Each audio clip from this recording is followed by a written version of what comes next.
Gloire à Dieu. Alléluia. Salut ton frère, dis-lui bonjour. Je ne connais pas son nom, demande. On ne peut pas prétendre être de la même famille, la famille de Dieu. On connaît nos frères biologiques. On connaît le nom de nos frères biologiques. Je peux même fermer les yeux puis citer le nom de mes frères et mes soeurs, neveux, nièces. À plus forte raison, dans la présence de Dieu, on doit connaître le nom de nos frères dans le royaume, dans la foi. Amen. Souvent, on voit dans les rues, on court. Hé, frère, Arima là, Arima, tu vois pas. C'est pas son nom qui est Arima. C'est le nom de la mission. Donc il faut qu'on apprenne à se connaître le nom. Dites Amen. Amen. Dites Amen. Amen. Moi, l'état civil, c'est M. Mbra Kwame Valentin. J'aime pas Valentin là. Vous savez pourquoi j'aime pas Valentin là? À cause de la Saint-Valentin. Gloire à Dieu. Je préfère Kwame. J'aime pas le Mbra parce que c'est le nom d'un fétiche baoulé. Amen. Amen. Mais ce Mbra là, il est sanctifié. Hein? Dites Amen. Amen. Ce bras que j'ai là, il est sanctifié. Amen. Gloire à Dieu. On va prendre rapidement nos Bibles, la parole de Dieu. Dans le livre de Matthieu. Matthieu chapitre 14. Matthieu le chapitre 14. On va faire la lecture à partir du verset 22 à 27. Matthieu, le chapitre 14. Matthieu, c'est dans le Nouveau Testament. N'allez pas dans l'Ancien Testament.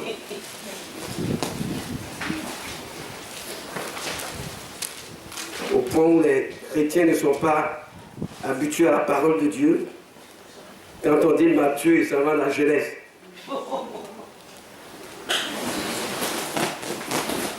C'est le premier livre du Nouveau Testament, Matthieu.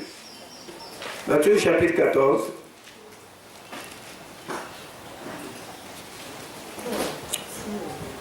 Le verset 22 à 27.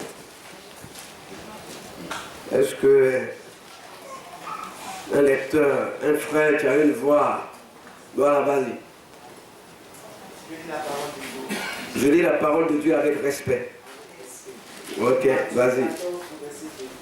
À 27, oui, vas-y.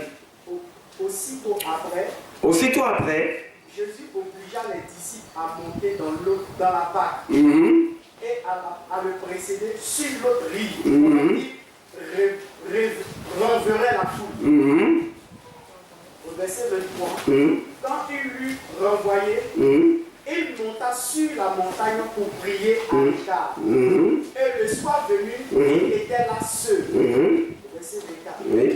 La barque se trouvait déjà au milieu du lac, battue par les vagues, car le vent était contraire.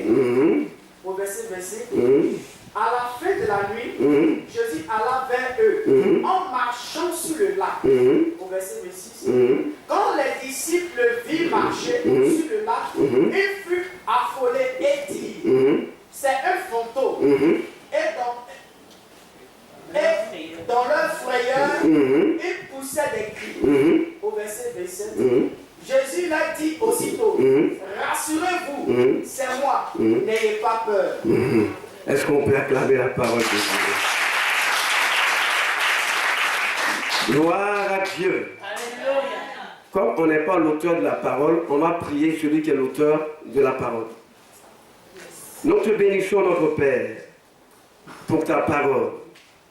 La Bible dit que c'est par ta parole que tu fus toutes choses, les cieux, la terre et tout ce qui existe. Et rien de ce qui est n'a existé en dehors de ta parole. Et il est écrit dans Jean qu'au commencement était cette parole vivante, et cette parole était avec toi, Père, et la parole a été faite chair, manifestée dans un corps humain, en la personne de Jésus-Christ, qui nous a été révélé avec puissance et gloire. Et c'est cette parole que nous voulons partager ce matin. Nous prions maintenant dans le nom puissant de Jésus-Christ. Et nous commandons à toutes les forces qui peuvent régner sur ce territoire ou sur la surface de ce lieu, maintenant de s'éloigner de l'atmosphère au nom puissant de Jésus-Christ de Nazareth.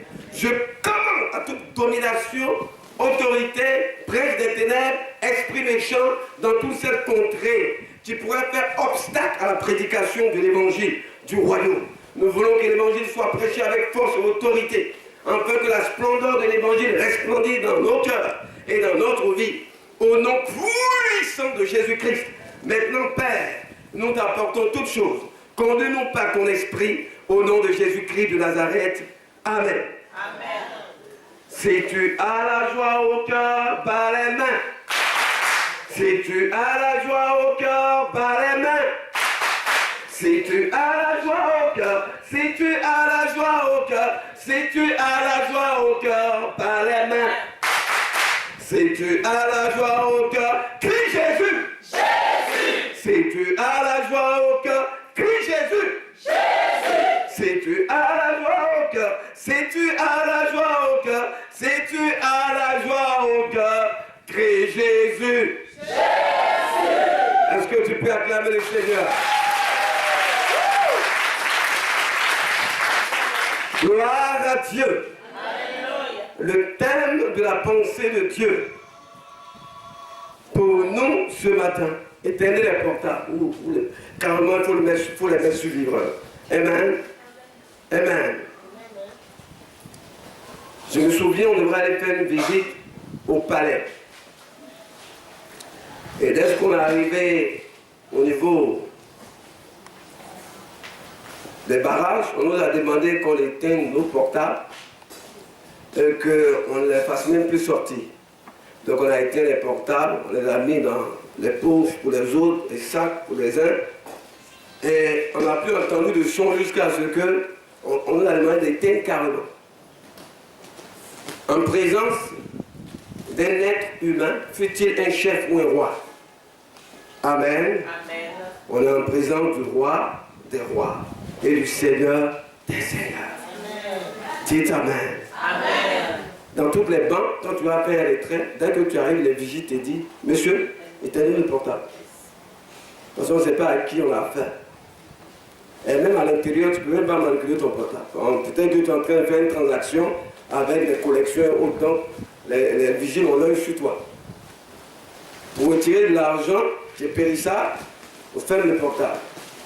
Dis à ton frère, ferme ton portable. Ferme ton portable. Alléluia. Ah, il faut être dans le tempo. Hein. Alléluia. Alléluia. Alléluia. Ok.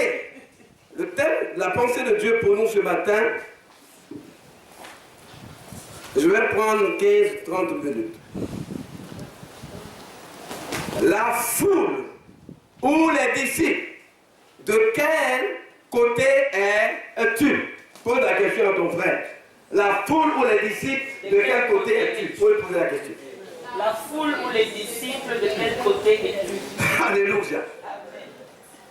La foule ou les disciples, de quel côté es-tu? Nous vivons dans un monde et dans une génération où les hommes aiment la multitude, ils aiment la foule. Et ce n'est pas de notre époque. De l'époque de Jésus, il y avait une foule et une multitude nombreuse qui suivait Jésus dans son ministère céleste. Il y avait la foule, il y avait la multitude.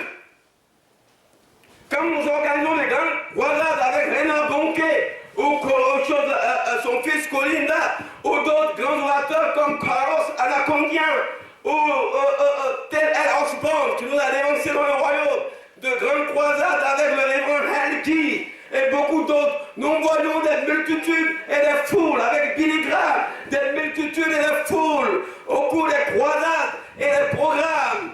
Nous a dénoncé dans le royaume.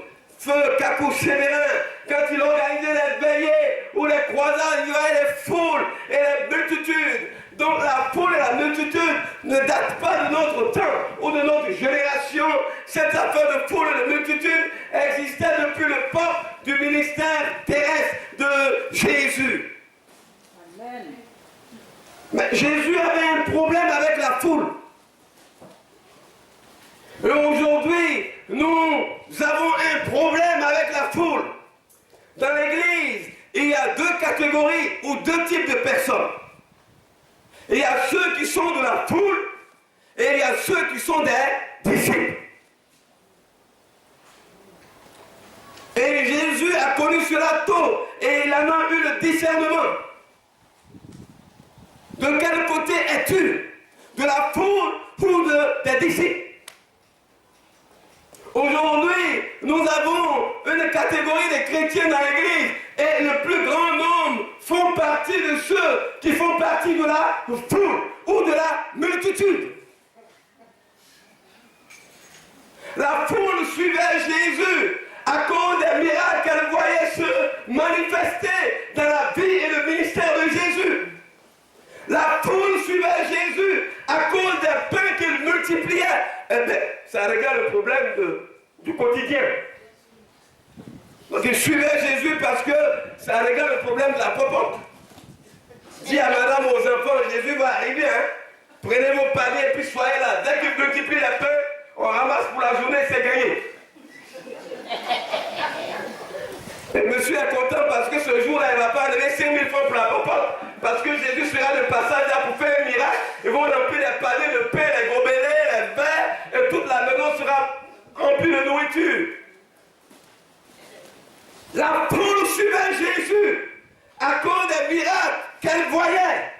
Beaucoup suivaient Jésus parce qu'il avait un problème particulier. Il voulait obtenir un miracle. Il voulait obtenir une guérison. Il voulait que Dieu fasse une chose dans sa vie de précis. Et la foule suivait Jésus à cause des miracles et les signes qu'elle voyait. La foule, la multitude. La femme qui perdait le sang depuis 12 ans s'est faufilée dans la foule. Elle a touché le pain de la robe de Jésus. Et elle a obtenu son miracle. La foule, la multitude. Depuis la Galilée jusqu'en Judée, la foule suivait Jésus de Nazareth à cause de toutes ces choses. Et aujourd'hui, le problème n'a pas changé. C'est le contexte. Ça veut dire qu'on est dans une nouvelle génération. Mais l'attitude des hommes n'a pas changé. Beaucoup sont dans l'église et ils font partie de la foule, de la multitude.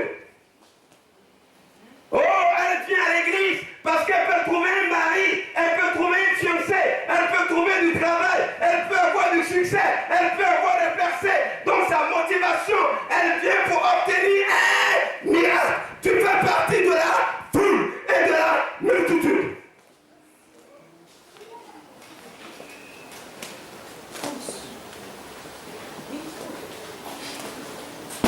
Je viens parce que j'ai un mal dans mon corps et je veux que Jésus pose la main sur mon mal pour que je sois guéri. Un point, un trait. Tout ce qu'il fait avec sa grosse veste grise là, ça ne m'intéresse pas. Preach, preach, preach.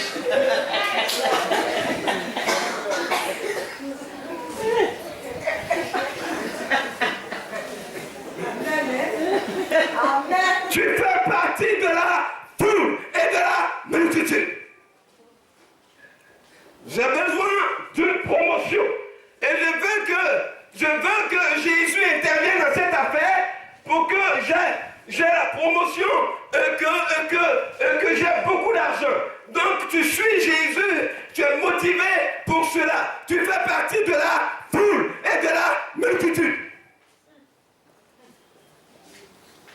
Comme mon foyer est perturbé, je veux que Jésus calme le cœur de ce monsieur-là pour qu'il me mette une bague au doigt. Je sens que les maîtresses et les deuxième, troisième bureau menacent le foyer. Donc je viens dans la foule, dans l'église, dimanche, pour que Jésus règle ce problème. Tu fais partie de la foule et de la multitude. Je suis encore jeune fille. Il faut que je me trouve un mari. Donc je me sape au maximum. le dimanche. Il faut qu'on me voie, le m'as-tu vu, il faut que je paraisse. Il faut qu'on voie bien mes mollets scintiller, briller. Il faut qu'on voie mes cheveux dont la hauteur touche le ciel. Il faut qu'on voie mes vêtements. Tu fais partie de la multitude et de la foule. J'attends le dimanche pour nettoyer la poussière sur ma Bible. Quelquefois, on ne sait pas où la Bible se trouve. On dit que c'est au chevet de lit. On n'est peut-être pas pour nous à jeter ça sous la table. Mais on cherche la Bible partout dans la maison. Tu fais partie de la foule et de la multitude. Les prières de mercredi, ce n'est pas mon problème. Les cultes de vendredi, l'intercession, ce n'est pas mon problème. La formation, quelle formation? Ce n'est pas mon problème. D'ailleurs, même le révérend, il se souvient. Donc, de toute manière, on est arrivé là, chacun se bat pour sortir sa tête de l'eau. Tu fais partie de la foule et de la multitude. La multitude, la foule. Vous savez, quand tu fais partie de la foule, tu as un aspect ou une apparence de la piété. Tu vis dans une forme religieuse. Les choses de Dieu ne sont pas dans le cœur mais dans la tête. Tu fais partie de la foule et de la multitude. On aime Dieu avec la tête, pas avec le cœur. Tu fais partie de la foule et de la multitude. Chrétien le dimanche, toute la semaine il disparaît. Et le dimanche, il apparaît. Il n'apparaît qu'une seule fois dans la semaine. Tu fais partie de la foule et de la multitude. Beaucoup dans notre génération font partie de la multitude. Ils suivent le Seigneur pour obtenir un miracle, un déblocage, une percée. J'ai connu une soeur dans une assemblée. Juste après son mariage, elle a disparu de l'église. Dès qu'on a célébré le mariage de ma fille, le samedi, dimanche, elle est venue au culte. La semaine, on ne l'a plus vue jusqu'aujourd'hui. Sa motivation, c'est que Jésus lui donne un mari.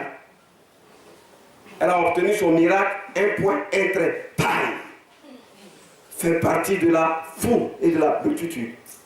Et quand on voit ce texte à partir du verset 22, regardez une chose là-bas que Jésus a fait. On va maintenant entrer dans la nourriture. Regardez dans Matthieu chapitre 14, regardez à partir du verset 22. Jésus a fait une chose. Il a fait quoi? Je vais faire la lecture. Aussitôt, après, il obligea les disciples à monter dans la barque et à passer avant lui de l'autre côté. Pendant qu'il renverrait la foule. Pendant qu'il renverrait la foule. Jésus a fait quoi? Après qu'ils aient vu les miracles, la foule, ils ont mangé du pain, ils ont été guéris, ils se sont réjouis dans la présence du Seigneur. La Bible dit que Jésus a renvoyé la foule. Il les a renvoyés. Il les a renvoyés. Vous savez, quand vous faites partie de la foule, vous n'avez pas une intimité avec Dieu. Vous vous contentez d'être à l'ombre des miracles du Seigneur et de vous réjouir de quelques miracles, de quelques délivrances et manifestations surnaturelles de la présence de Dieu. Et quand vous partez de là, la présence de Dieu vous quitte. Dieu n'est pas en vous l'esprit, le corps, parce que vous faites partie de la foule. La foule n'a pas une intimité avec Jésus. La foule a un contact d'enthousiasme, de chaleur, d'émotion, en voyant des miracles et en mangeant beaucoup de pain pour être rassasié. Et après, cette foule s'éloignent de Jésus parce que Jésus renvoie la foule. Voyez-vous, tous ceux qui font partie de la foule dans l'église n'ont pas une vie d'excellence avec Dieu. Ils n'ont pas une preuve de l'existence de Dieu dans leur vie intérieure, dans leur quotidien. Ils ne peuvent pas témoigner que voilà la preuve de l'existence de Dieu. Voilà la preuve de la main de Dieu. Voilà les signes et les miracles. Voilà l'expérience que j'ai vécue avec Jésus. Je l'ai vu, je l'ai touché. Et s'est manifesté dans mon cœur et dans ma vie intérieure. Ils n'ont en eux aucune épreuve de l'existence de Dieu parce qu'ils font partie de la foule. Et beaucoup de personnes font partie de la foule comme ça. Ils ont une connaissance intellectuelle de Jésus. Ils ont une connaissance juste dans le cerveau là de Jésus. Mais cette connaissance, ça s'arrête au niveau de la tête. Ça ne descend pas dans le cœur. Ils n'ont pas une intimité avec Dieu. Jésus fait la part entre la foule et les disciples. La Bible dit qu'il a fait quoi? Regardez à partir du même verset 22. Il dit aussitôt après, il obligea les disciples à monter dans la barque et à passer avant lui de l'autre côté. Vous savez, les disciples vont de l'avant. Les disciples avancent. Voilà pourquoi Jésus leur a dit de le dévancer et d'aller de l'autre côté du lac. Parce que les disciples avancent. Les disciples avancent. Les disciples avancent. Le mot disciple-là veut dire discipline. Discipline dans la prière. Discipline dans la communion avec Dieu. Discipline dans l'obéissance. Discipline spirituelle. Discipline à la vie de l'Église. Discipline dans la méditation de la parole de Dieu. Discipline dans la sainteté. Discipline dans la crainte de Dieu. Discipline dans la connaissance du Fils de Dieu.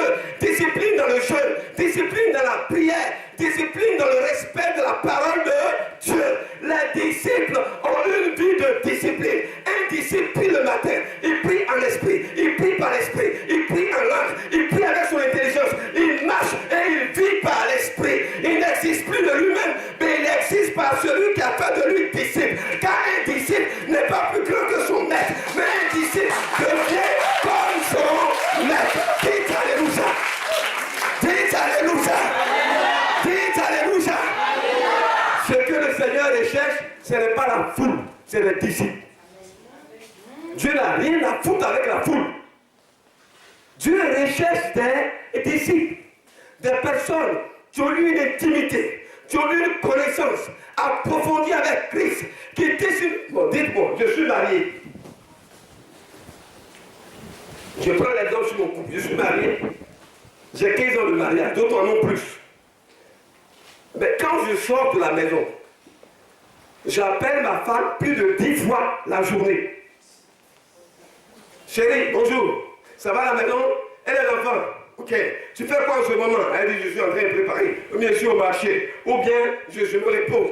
À chaque fois, j'appelle. Vous savez, ceux qui sont dans la foule sont éloignés de la présence de Dieu.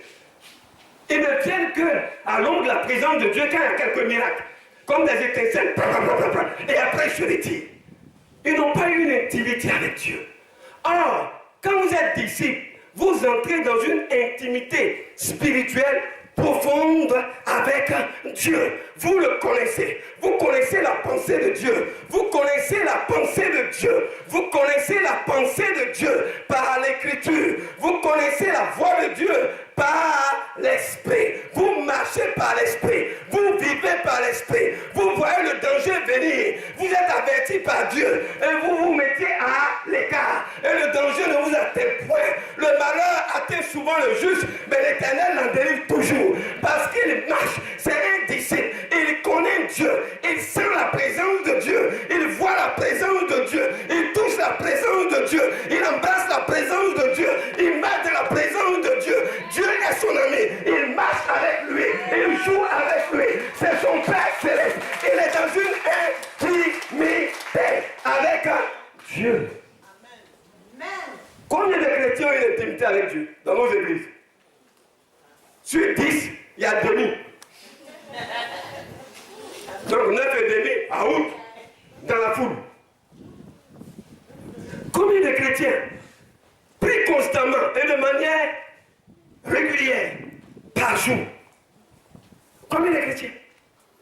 Et nos frères d'en face, les enfants d'Agar, que nous critiquons, ils prient combien de fois dans la journée? Hein? 5 fois. Prenons au moins leurs habitudes et puis laissons leur esprit. Copions au moins ce qui est bon d'eux et puis laissons leur esprit. Oh, vois un peu la vie des chrétiens, c'est malheureux. Ah, pour certains, après ce dimanche-là, c'est fini à août. Après ce dimanche, il va et jette la Bible. Ah bon, ok, qu'est-ce qu'on fait? Regarde le programme de la semaine. Eh madame, bon, ok, tu as fait le budget du menu de la semaine, oui. Pas bon, voilà l'argent. Bon, ok, quel projet on a? Parce qu'il y a un chèque de 500 millions qui traîne là, il faut qu'on essaye de voir. Ils sont actes, c'est des activistes. Tout en parti, tout en occupé. Ils n'ont même pas un seul bout de temps pour eux-mêmes. Un seul bout de temps pour le Seigneur. Ils n'ont pas d'intimité avec Dieu. Ils n'ont pas de communion avec Dieu. Ils n'ont pas de rapprochement avec Christ. Ils ne descendent pas dans la présence de Dieu. Ils sont loin du Seigneur. Et le dimanche, on cherche la Bible. Où est la Bible? Où elle était? Où on l'a jetée? Papi, toi a pris. Il a mis sur les guérisons. Est-ce que c'est derrière le lit? Où est? Ah oui, elle est ici. Et on prend la Bible, on dépoussière un peu. Et on vient avec un air sérieux, et un air de piété, et de sainteté à l'église, comme ça le dimanche. On marche avec tout le sérieux.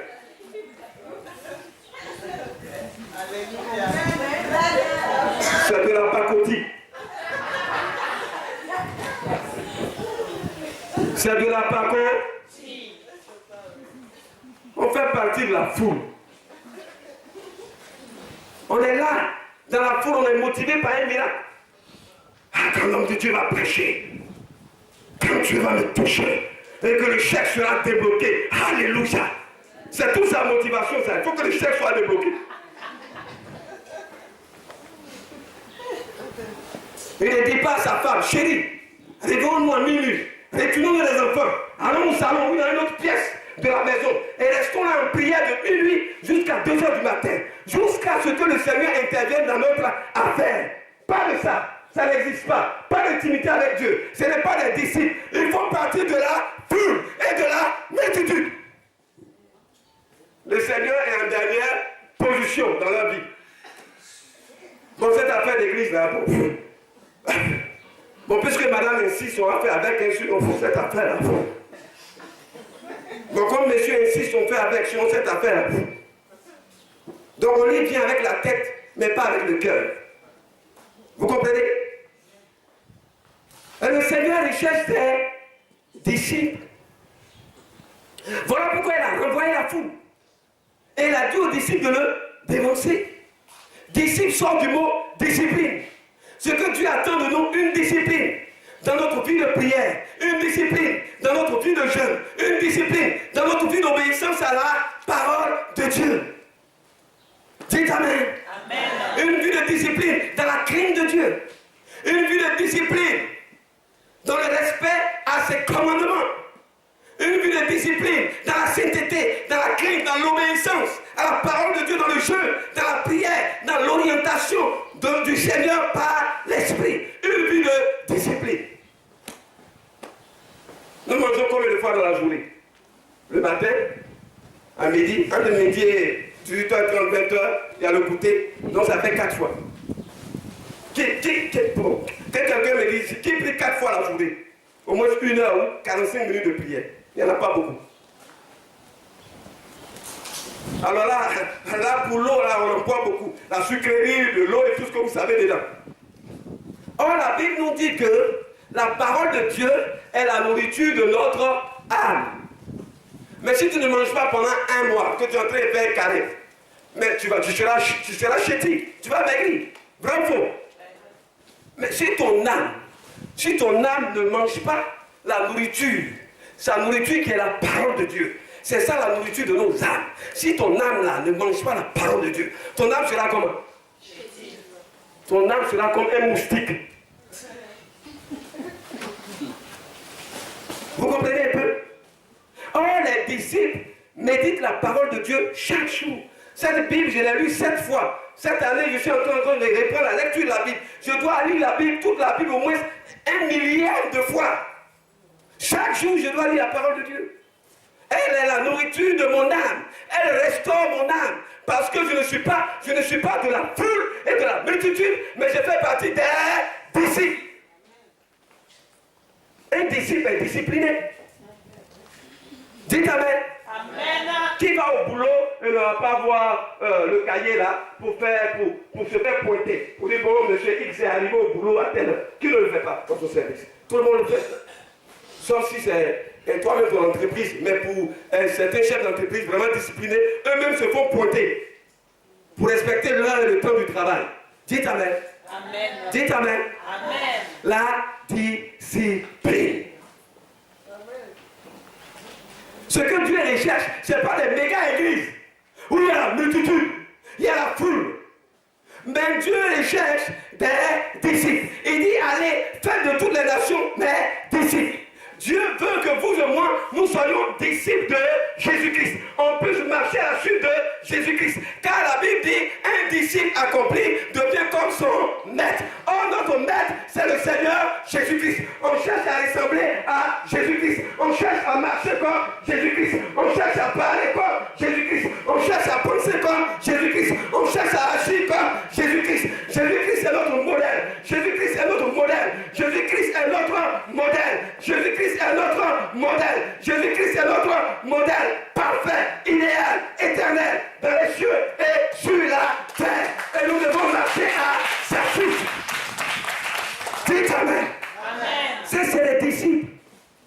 Je vais vous donner encore une autre révélation dans le même texte.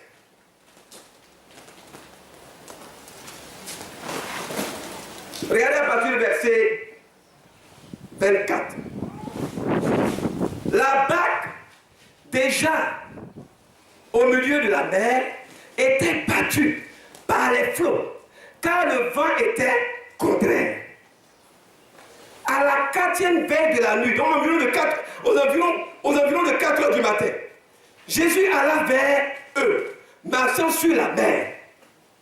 Quand les disciples le virent, verset 26, marcher sur la mer, ils furent troublés et dirent, c'est un fantôme.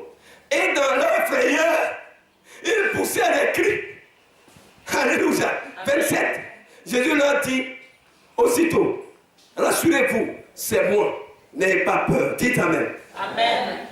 Les disciples étaient au milieu de la mer. Et la Bible dit que des flots se sont soulevés et les flots étaient en train de battre leur barque. Donc ils périssaient en quelque sorte. Ils étaient dans un état de naufrage. Et la Bible nous dit, c'était à la 4e veille de la nuit, donc environ de 4 heures du matin. Et ils étaient au milieu de la mer. Vous voyez, qu'est-ce qui s'est passé? La Bible dit que Jésus était à l'écart sur la montagne et il priait. Et pendant qu'il était dans la présence de Dieu, il s'est rendu compte. Jésus s'est rendu compte dans son âme. Il s'est rendu compte en son esprit. Il s'est rendu compte en son homme intérieur que les disciples qui étaient proches de son cœur, proches de sa pensée, proches de son âme, proches et de son intimité, étaient en danger. Et Jésus s'est levé dans le monde surnaturel et dans le monde naturel. Il a transcendé les lois de la nature et il a commencé à marcher sur l'eau, pour aller vers eux, à marcher sur l'eau, pour aller vers eux, à marcher sur l'eau, pour aller vers eux. Écoutez le léma.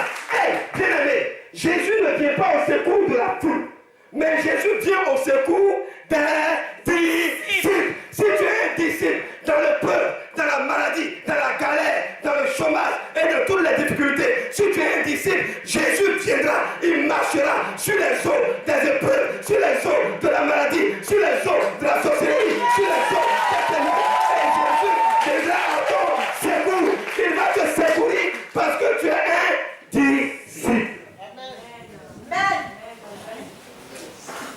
Dieu ne se révèle jamais à la foule. Dis à ton frère, Dieu ne se révèle jamais à la foule. Dieu se révèle aux disciples. Et si vous êtes disciple, dans une intimité avec Christ, Le Seigneur est dans toutes les situations de votre vie. Dans la maladie, dans les épreuves, dans le célibat, dans le chômage, dans les ténèbres, dans la crise, dans la mort, dans tout ce qui peut survenir dans la vie. Le Seigneur sera avec vous. Parce que vous êtes un disciple. Et il viendra à votre secours. Il viendra pour vous secourir. Parce que vous êtes un disciple. Jésus ne vient jamais secourir n'importe qui. Il y avait plusieurs aveugles à Jéricho. Mais Jésus n'a pas guéri tous les aveugles, je suis désolé. Mais quand Bartimée a crié, Jésus, fils de David, la révélation de fils de David, Jésus a su que Jéricho, Jésus a su que Bartimée avait la révélation. Et qu'il a touché un mystère faisant partie des patriarches et de la révélation divine. Quand Jésus l'a vu, il dit, toi, tu es un fils du royaume, tu es un disciple, tu ne mérites pas d'être aveugle. Il faut que tu voies et me suives. Recouvre la vue. Hey, Jésus ne guérit jamais les gens de la foule, mais il guérit les disciples. Regardez la Bible. À chaque fois, Jésus dit, ta foi t'a sauvé. Mais, dès l'instant où tu rentres dans l'atmosphère de la foi, tu es connecté à Dieu par Jésus-Christ. Et tu rentres dans le monde surnaturel. Et tu fais partie du royaume de Dieu. Dès l'instant, tu es inscrit comme enfant de Dieu. Et quand tu cries, il y a un miracle.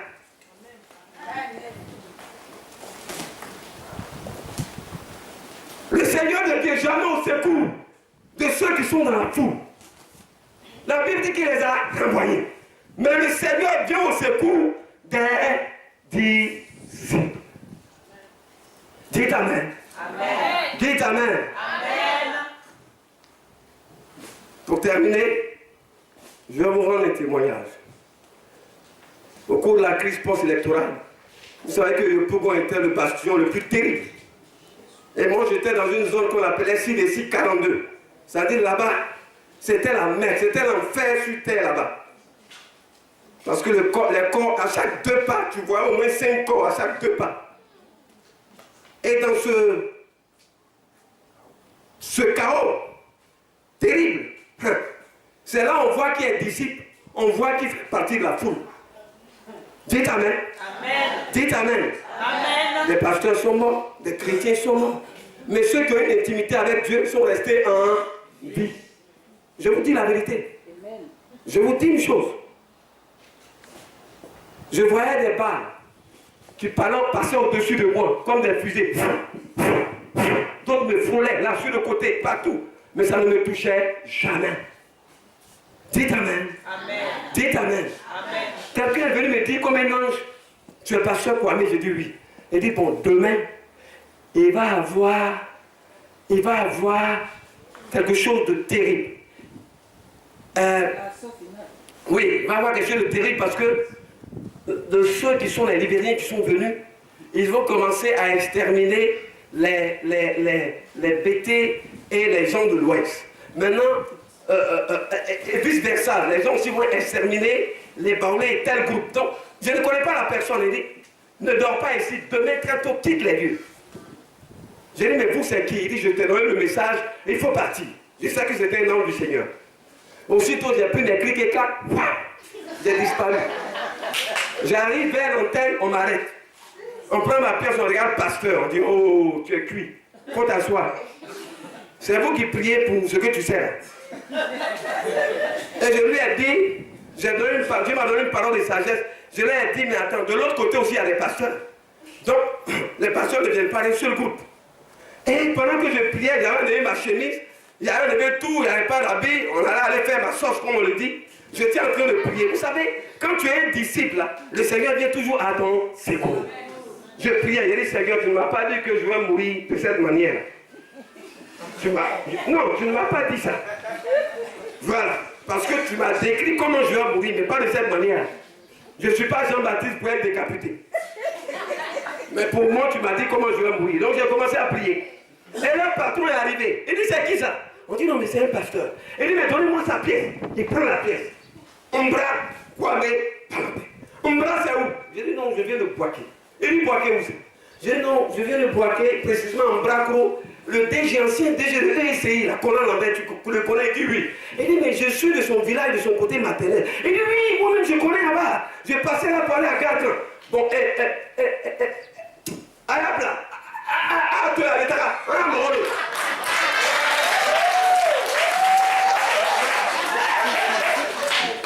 j'ai parlé en voulant Malinké. Il dit, laissez-le partir, c'est notre gars. À cause seulement de mon nom et puis de ma région. C'est là comment Dieu m'a délivré. Sinon là, j'étais quelque part, hein, avec les anges, mais pas dans la joie parce que je n'allais pas accepter cette manière de mourir. Amen. C'est comme ça que Dieu m'a délivré. J'ai pris un bacala vers le cimetière de Yopouko. Je suis descendu là, au-dessus j'ai pris un autre. J'ai ma grande soeur qui est juste derrière Belcourt là. 5e programme. Je suis allé m'asseoir là-bas. J'ai fait 4 mois là-bas. J'ai dit, non, qu'à prendre Yopouko. Après 4 mois, je suis entré. Amen. Amen. Amen. Mais si je n'étais pas un disciple, que j'étais de la foule, j'étais mort. Vous comprenez? Est-ce que vous comprenez? Vous êtes condamnés à être des disciples du Seigneur. Ne restez pas dans une forme religieuse, dans une apparence de la piété. Ce n'est pas pour ça que Christ est venu. Christ est venu faire de nous des disciples. À sa suite, marcher après Jésus, faire comme Jésus, ressembler à Jésus. C'est le but pour lequel Dieu nous a sauvés et nous a rachetés. Ce n'est pas pour prendre des grosses pipes avec de grosses cravates chocolat et des vestes grises et des chaussures marron brillantes. Non, c'est pas pour ça que Dieu nous a appelés.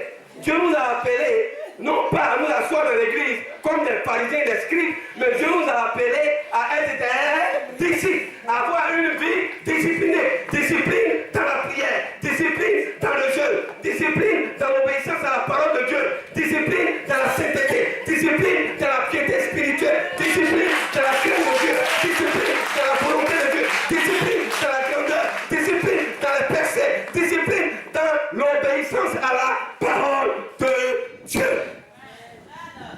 Quand ça manque là, on va tirer une balle à Korogo. Toi tu es ici, c'est ton oreille, ça va presser.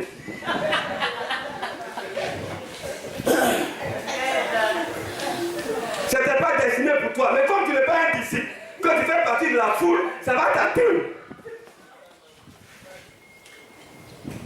Dites Amen. Amen. Ce que Dieu veut, c'est que nous soyons des disciples. Prenons encore un avant-dernier passage pour terminer. Jean chapitre 20, verset 19. Regardez quelque chose là-bas.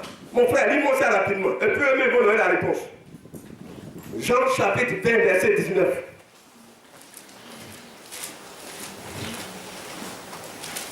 Jean 20, 19. Bon, celui qui le trouve avant moi, il le lit. 20, 19. Je lis la parole de Dieu. Oui. Jean le chapitre 20, verset 19. Oui, il dit quoi? Le soir de ce même dimanche, le soir de ce même dimanche, les portes de la maison où les disciples se trouvaient, la porte de la maison où les disciples se trouvaient, rassemblées étaient fermées. Car ils avaient peur des chefs juifs. Car ils avaient peur des juifs.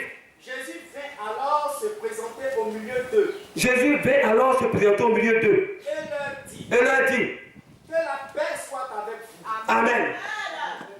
Qui a la révélation? Jésus a fait quoi? Il s'est présenté à qui? Bon. Pourquoi il n'est pas présenté à ceux qui l'ont tué, à la foule qui le suivait jusqu'à Jérusalem, jusqu'à ce qu'on le crucifie? Pourquoi il ne s'est pas révélé à eux? Quand Jésus est ressuscité, il s'est d'abord révélé aux disciples. Il ne fait rien avec la foule. Vous les chrétiens de la foule là, il ne fait rien avec vous. Vous comprenez? Dieu, Jésus, se révèle qu'aux disciples. Ils étaient enfermés et le Seigneur s'est révélé à eux. Il s'est montré au milieu d'eux, à ses disciples. C'est bien écrit à ses disciples. Donc si tu n'es pas disciple, par une vie spirituelle disciplinée, d'obéissance, de sainteté, de crainte, de discipline, de soumission à l'autorité. Parce que dans les églises francophones aujourd'hui, il y a plusieurs pasteurs dans l'église. Ça c'est l'indiscipline. Il y a le pasteur principal, celui à qui Dieu a donné la vision de la mission. Et parce que tu as prié, 2 petits démons ont tremblé dans leur boubou. Du coup, tu deviens archibishop. Du coup, celui qui est ton ton père dans la foi, tu te mets au-dessus de lui. Ça, c'est l'indiscipline. Celui qui agit comme ça ne fait pas partie des disciples, mais il fait partie de la foule. Car l'orgueil et l'indiscipline font partie de la foule. Mais un disciple est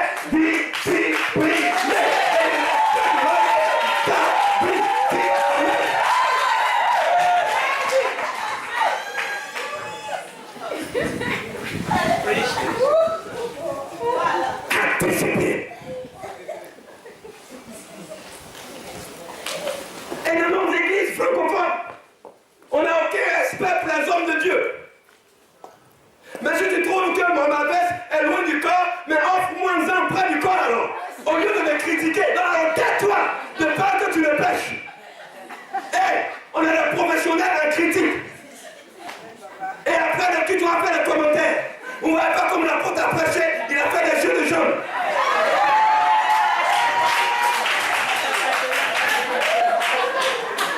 Et c'est ce qu'on va retenir.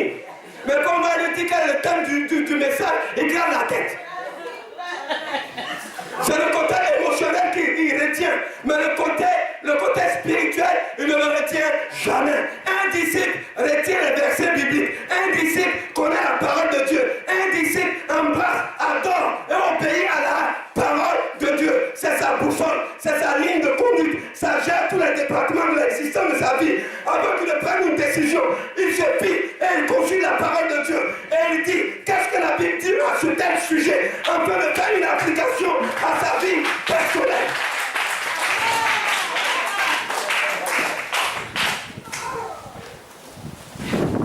Parce que c'est un disciple. Maintenant, il y a des rébellions dans nos églises. On va commencer à aller chercher Dieu maintenant.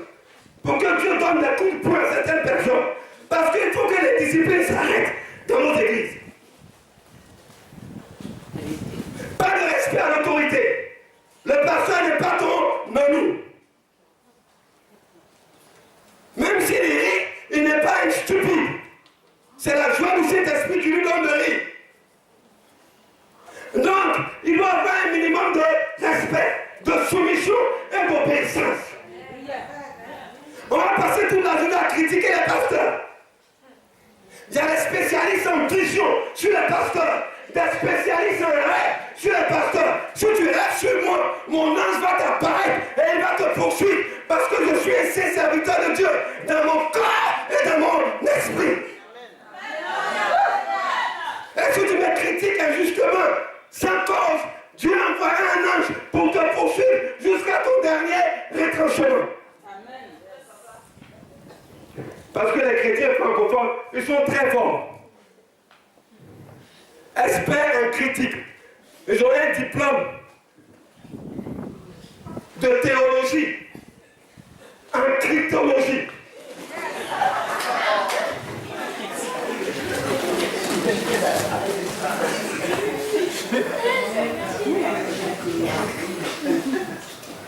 Et ils peuvent passer toute la journée à parler des hommes de Dieu. Je vous dis une chose. Un chrétien qui commence à parler des hommes de Dieu, il faut t'éloigner de lui. Parce qu'il est en train d'annoncer la pluie. Il est en train d'annoncer l'ouragan. Il est en train d'annoncer le tonnerre. Et quand le tonnerre va venir, le tonnerre de l'Éternel va vous poursuivre jusqu'à votre dernier retranchement. Un jour, les hommes se sont levés pour dire, Moïse même il est qui? Et voilà que c'est à lui, ce Dieu parle. Et il y a des chrétiens comme ça dans vos églises. Mais l'apôtre même il est qui? Et voilà que c'est à lui, ce Dieu parle. Dieu me parle aussi. Ok, on va voir. Oui, le révérend principal lui-même, il est qui? Dieu nous parle aussi. C'est arrivé dans la Bible. Ils ont dit Moïse est qui? Nous aussi on est prophètes. Dieu nous parle. Dieu dit bon, j'ai compris. On va juger cette affaire. Vous là, je vous parle comme dans une vision. Mais Moïse, je lui apparais et me vois physiquement. Vous c'est un rêve, mais Moïse, lui, je lui apparais. Ok. Et ils vont, et ils disent Moïse même est mauvais. Il a dit de ne pas prendre les femmes étrangères. Lui-même, il allait prendre une femme étrangère. Ils ont commencé à critiquer. À critiquer. Parce que connaissez les temps et les saisons dans la Bible. Au temps de Moïse, il était sur quel temps? Le temps de la loi.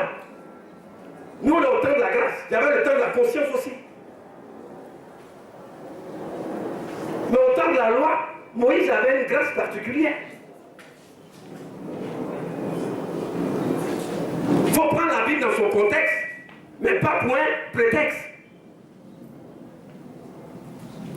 Et ils ont commencé à critiquer Moïse, en disant que nous aussi on peut prophétiser. Et Dieu a envoyé sur eux la lèpre. La lèpre. Dieu a frappé Myriam. C'est ce même Moïse-là qui est venu prier pour qu'ils obtiennent grâce devant la face de Dieu. Dites Amen. Amen. Ton onction avec mon onction, c'est pas la même chose. Il faut dire ça. Dis-lui ton onction avec l'onction des hommes de Dieu, c'est pas la même chose. Dans l'onction, il y a des mesures. Dans la foi, il y a des mesures. Vous comprenez? Voilà, il y a des mesures. C'est comme il y a des dimensions. Donc il ne faut pas se substituer aux âmes de Dieu et il ne faut pas se comparer aux hommes de Dieu. Il ne faut pas se mettre au même niveau qu'eux. C'est un danger permanent. Et dit, c'est mon serviteur. S'il tombe, si je relève, que ensemble ce n'est pas ton affaire, c'est moi qui l'ai appelé et qui l'a enroulé. Donc il y a certaines affaires qui se gèrent entre Dieu et son serviteur. Alléluia. Et Moïse a dit, Dieu a dit à Moïse, je vais exterminer et tuer ce peuple. Parce que regarde comment ils ont agi, ils ont adoré le veau d'or.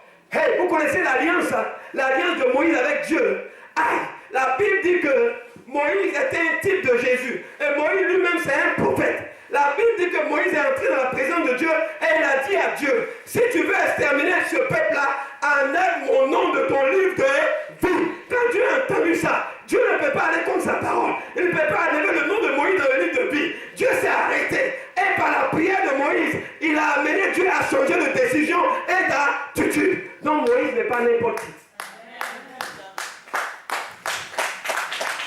Dites Amen. Dites Amen. Dites Amen.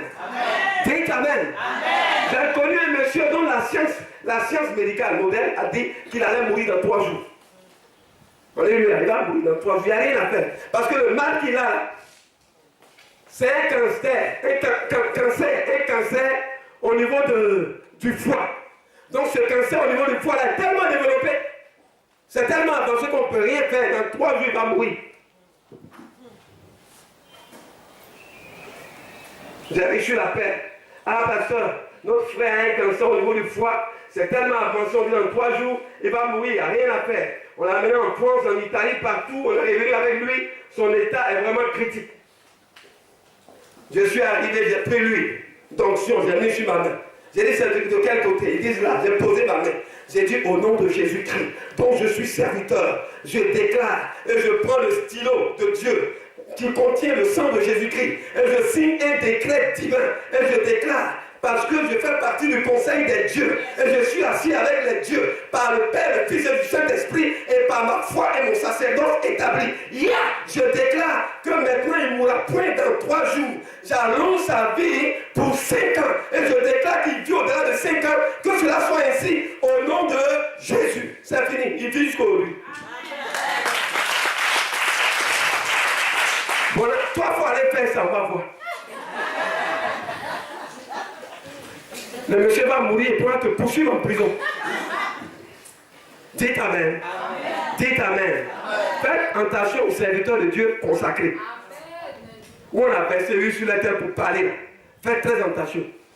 Dites Amen. Dieu peut vous tuer. À cause de ces personnes-là, Dieu peut ôter votre vie. Dites Amen. Dites Amen. Je connais une fille malinquée, elle vient du Nord. Chaque matin, c'était ma voisine. Quand elle se lève, elle me chute. Elle me chute. Pendant 3 ans, j'ai un peu trop patient. Pendant 3 ans, tu me chutes sans cause. Elle dit, je suis un pasteur, que je ne vaux rien. Des gens n'ont rien à faire parce qu'ils n'ont pas travaillé à Abidjan. Il dit, Dieu les a appelés. Hé, hé, bon pasteur. Pendant 3 ans. Non, un matin, la colère de Dieu s'est levée en moi. Je l'ai fixé comme ça. J'ai dit, tu meurs dans 15 jours. Tu dois quitter la terre pour que moi je sois en paix. Les gens ont cru que c'était amusement. Ils ont commencé à compter les jours. 1, 2, 3, 4, 15e jour. Elle a eu un petit palu de 2 heures de temps. On l'a amenée au cycle. Elle est morte. Elle va en enfer. Dites Amen. La crainte, c'est en parler de tout le monde. Donc même quand il marche que mon pantalon est déchiré, on ne peut pas dire c'est déchiré. C'est encore un problème. Parce que si tu dis c'est déchiré, c'est encore un problème. Donc tu es obligé de te taire. De peur que tu ne meurs. Donc Massimone dans le quartier, lui là, si tu as affaire à lui qu'il a dit un mot, tu es parti. Nous on est là, on veut vivre. Donc laissez-le là où il est là. Dites Amen. C'est pour vous dire qu'un homme de Dieu n'est pas n'importe qui. Dites Amen. Dites Amen. Je reviens dans notre sujet. Vous devrez être des disciples. Un disciple respecte l'autorité. Il honore les hommes de Dieu. Dites Amen. Dites Amen. Dites Amen. C'est très important. La foule, il ne se révèle jamais parce qu'elle ne connaît pas la discipline spirituelle qui conduit à l'obéissance au maître, au Seigneur. Le Seigneur ne se révèle jamais à la foule. Donc si tu fais partie de la foule, le Seigneur ne va jamais se révéler à toi. Lève-toi ce matin. Tenez-vous debout. Dites Amen. J'ai fini mon message. Si tu es content, acclame le Seigneur.